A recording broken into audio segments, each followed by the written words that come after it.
சேலம் மாவட்டம் ஆத்தூரில் 17 வயது பள்ளி மாணவியை தொழிலதிபர் பாலியல் வன்கொடுமை செய்த விவகாரத்தில் திடீர் திருப்பம் ஏற்பட்டிருக்கிறது. பிரபல மாணவர்களை குறிவைத்து அவர்களது அந்தரங்கத்தை ரகசியமாக வீடியோ எடுத்து பணம் பறிக்கும் கும்பல் யார்? காவல்துறை என்ன செய்கிறது?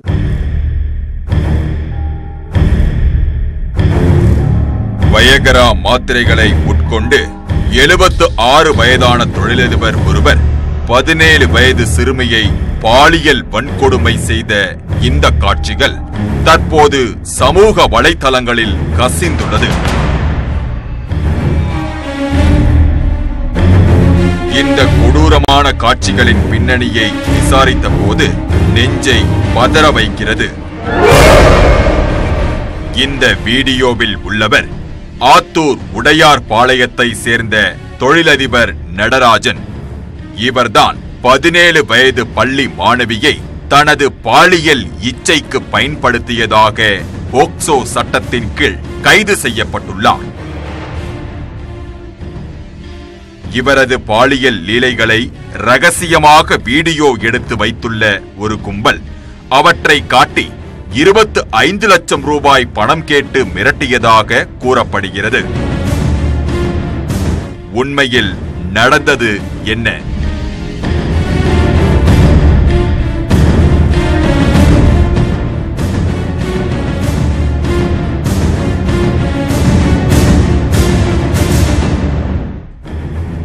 கடந்த 12ஆம் தேதி செவ்வாய்க்கிழமை இரவு 10 மணிக்கு ஆத்தூர் நகர காவல் நிலையத்திற்கு 17 வயது சிறுமி ஒருவர் சென்றுள்ளார்.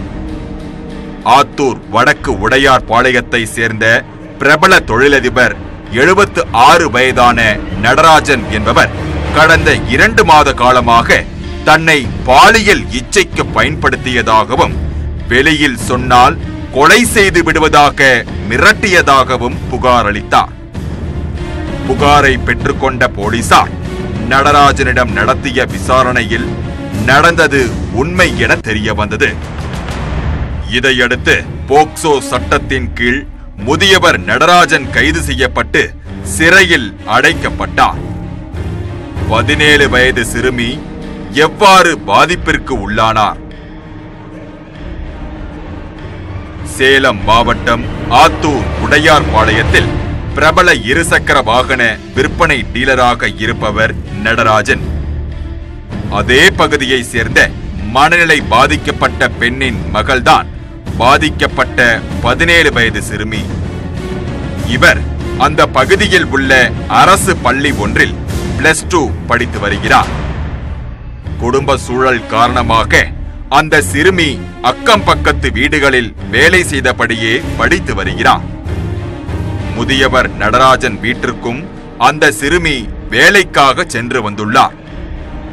அப்போது சிறுமியிடம் ஆசை வார்த்தை காட்டிய நடராஜன் அவரை பாலியல் இச்சைக்கு பயன்படுத்தியதாக கூறப்படுகிறது.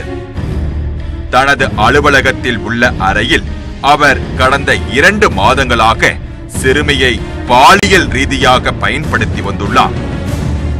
ஒரு கட்டத்தில் கத்தியை காட்டி தனது விருப்பப்படி உறவில் ஈடுபடும்படி நடராஜன் கொடுமைப்படுத்தியதாக கூறப்படுகிறது. மேற்சொன்ன விவரங்கள் காவல்துறை தரப்பில் சொல்லப்பட்டவை. ஆனால் இந்த வழக்கில் களத்தில் நடத்தப்பட்ட விசாரணையில் பல அதிர்ச்சிகரமான தகவல்கள் வெளியாகியுள்ளது. சமூக வலைதளங்களில் வெளியான வீடியோவை தொழிலதிபர் பதிவு செய்ய வாய்ப்பில்லை. அதேபோல் பாதிக்கப்பட்ட சிறுமியும் சரியான கோணத்தில் கேமராவை பொருத்தி வீடியோவை பதிவு செய்ய வாய்ப்பில்லை. அப்படி என்றால் அந்தரங்கமான இடத்தில் ரகசியமாக கேமராவை பொருத்தியது யார் என்ற கேள்வி குறித்து விசாரணை நடத்தினோம். அப்போதுதான் சம்பந்தப்பட்ட சிறுமியை சிலர் தவறாக வழிநடத்தி உள்ளது குறித்த தகவல் கிடைத்தது. தந்தை மரணத்திற்கு பிறகு தாய் மனநிலை பாதிக்கப்பட்டுள்ளதால் சிறுமி சித்தியிடம் வளர்ந்து வருகிறார்.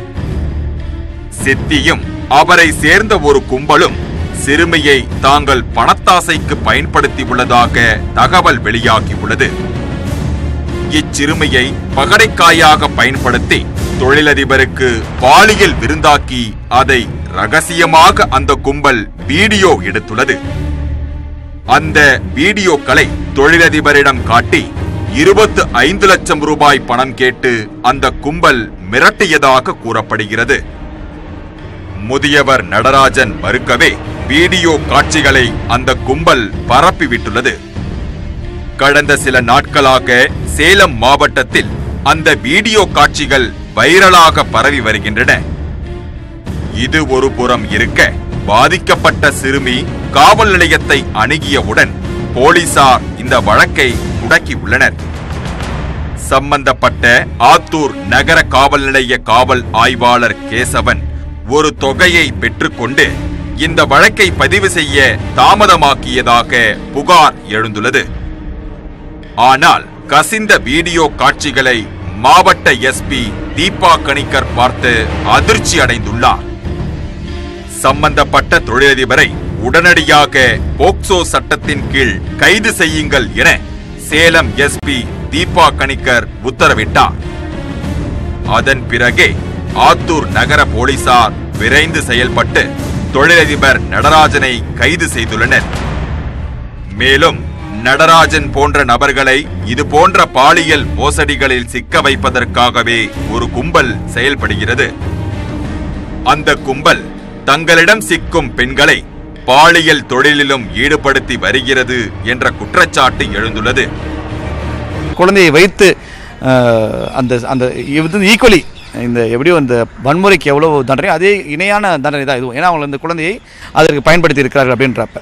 ஸோ அப்போ இந்த 2 பேரையும் நம்ம பார்க்கணும். 2 பேருமே ஈக்குவலானவங்க தான். இவங்க வந்து பயன்படுத்தப்பட்டார்கள் அப்படின்றதுனால இவர்கள் குற்றவாளிகள் இல்லாமல் இல்லை. அதே நேரத்தில் இந்த குற்றவாளிகளோட யாரெல்லாம் குழந்தைகளை வந்து வன்முறையில் ஈடுபடுத்தினார்களோ அவர் மட்டும் இல்லாமல் யார் பின்னாடி இருந்தாங்களோ அவங்களையும் நாம் வந்து தண்டிச்சா மட்டும்தான் தொடர்ந்து இது மாதிரி நடக்காமல் இருக்கும்.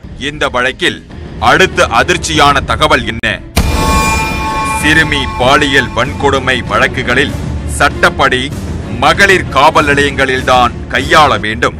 அப்படி ஆத்தூர் மகளிர் காவல் நிலையத்தில் வழக்கு பதிவு செய்து விசாரிக்காதது ஏன்?